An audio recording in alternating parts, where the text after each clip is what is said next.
Olá, gente!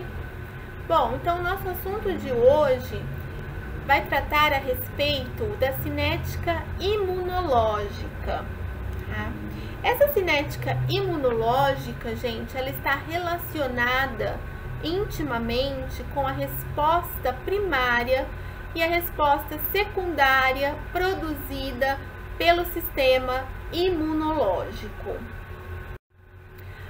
Para falarmos sobre a cinética imunológica, é necessário que nós tenhamos em mente, né, a respeito da imunidade inata e a imunidade adquirida, que foi o assunto da nossa aula anterior, tá? Então, eu fiz um resumo aqui das duas para a gente relembrar. Então, imunidade inata, nós vimos que é a resposta imune inicial, então o primeiro contato, né, do organismo com o antígeno, com o agente estranho. Ela é uma resposta rápida, né, porém não tem memória imunológica, não tem especificidade por antígeno, tá? E aí a gente viu que essa imunidade, ela é realizada por mecanismos de barreira externos, no caso mecânico, como a pele, tecido epitelial, as especializações do tecido epitelial, como os cílios, né? Como mecanismos externos químicos, no caso, o suco gástrico, o pH do suco gástrico, né? E biológico, a própria flora, né, da pele e etc. E mecanismos internos relacionados com as células do sistema imunológico, certo? Bom, e a imunidade adquirida, que é aquela imunidade produzida após o contato prévio com um determinado antígeno. Então, ela é aquela que apresenta memória imunológica, porque ela tem especificidade pelo antígeno. Então, o sistema imunológico, ele vai falar, opa, peraí, eu já vi esse antígeno antes, né? Então, ela é um pouquinho mais demorada, né? Mas ela é eficiente por conta dessa memória imunológica. E aí, ela é dividida em imunidade humoral, né? Que representa a produção de anticorpos pelos linfócitos B, e a imunidade celular, representada pelos linfócitos T, podendo ser ativa, tá? Quando o próprio organismo tende a eliminar esse antígeno com mecanismos próprios, ou ela pode ser passiva, quando, então, para que o organismo consiga eliminar esse antígeno, ele precise receber, né, imunoglobulinas, ou através do soro, tá? Ou então, através da forma congênita, que seria natural, né? Por placenta ou por amamentação, certo?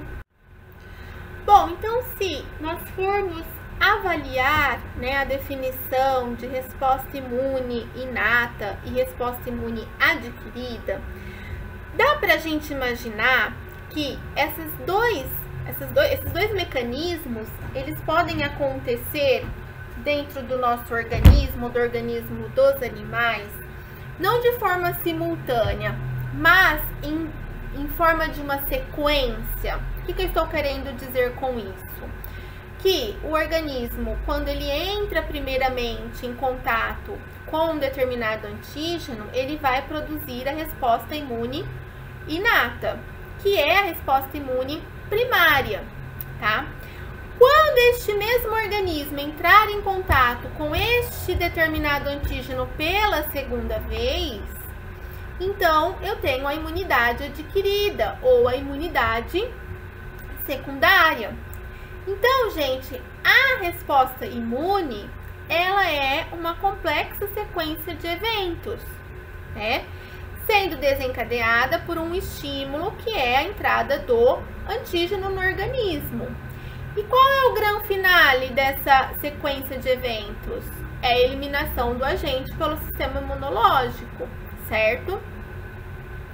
Então, nós podemos considerar que a função primordial da resposta imune, né, é discriminar o que é próprio do organismo do que não é próprio. Ou seja, o sistema imunológico ele tem que ser capaz de distinguir o que é dele, né, o que são células do nosso organismo, do nosso próprio organismo, né, e aquilo que é estranho, e eliminar apenas aquilo que é estranho, que é não próprio, né? Por quê? Porque se o meu sistema imunológico, né, ele tiver um erro e ele conhecer aquilo que é meu, aquilo que é próprio do meu organismo como sendo estranho, aí a gente já vai entrar dentro das doenças imunológicas, né?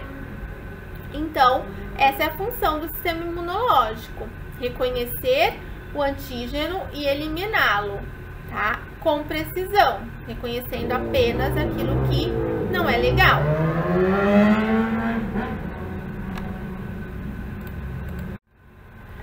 Bom, então, gente, o que seria essa cinética da resposta imune? A cinética da resposta imune, ela é representada por esse gráfico, tá?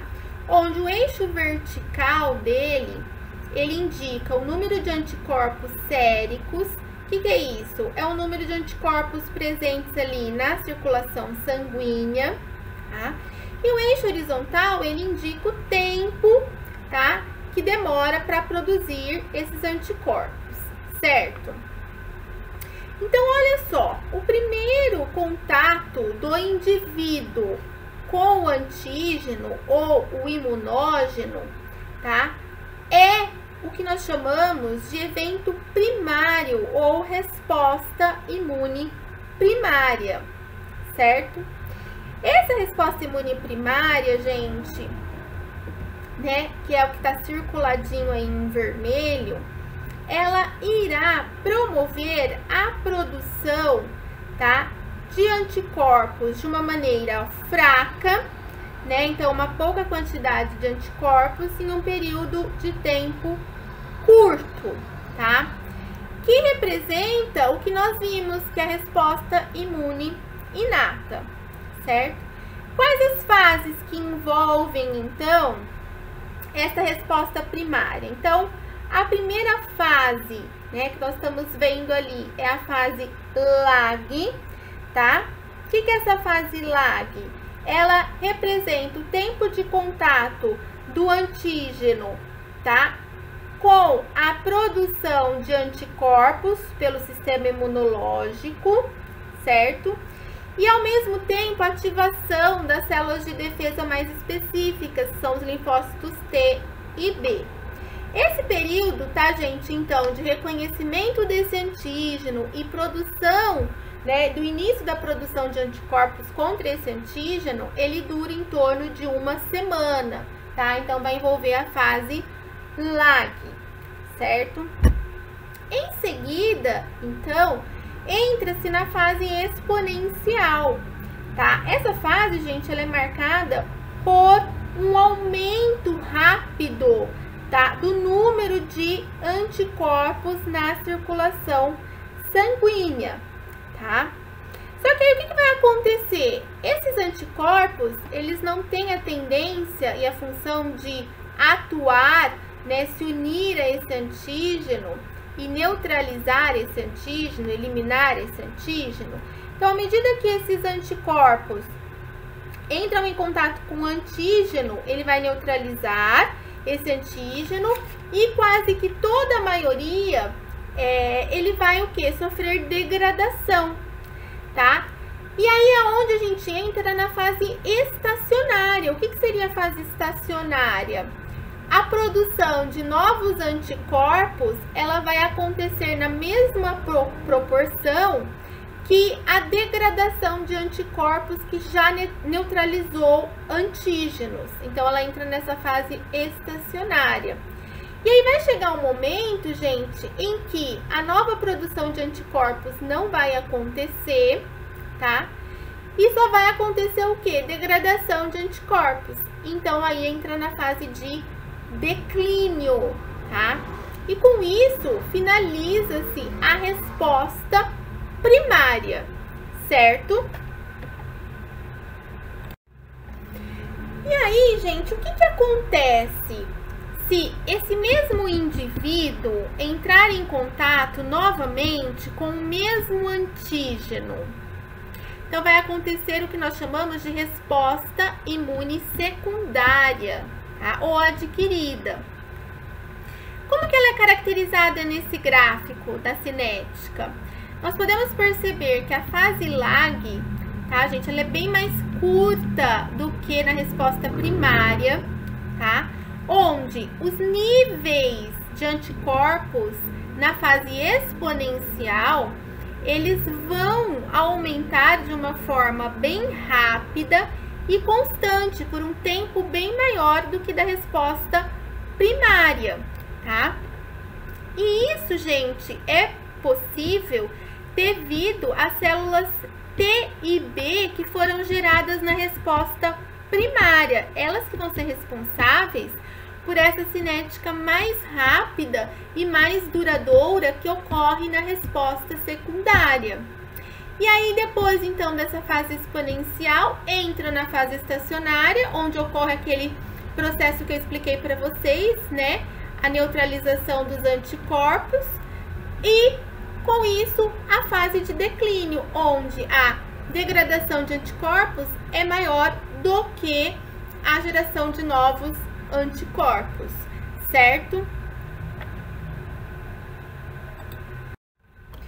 Então, gente, essa cinética imunológica, ela mostra pra gente o tanto que as vacinas, elas se tornam importantes, né? Então, olha só, se a gente pegar o exemplo do tétano, o que é o tétano? O tétano é uma doença, né, de origem bacteriana, provocada pela bactéria Clostridium tetani, tá? Que acomete muito equinos, né?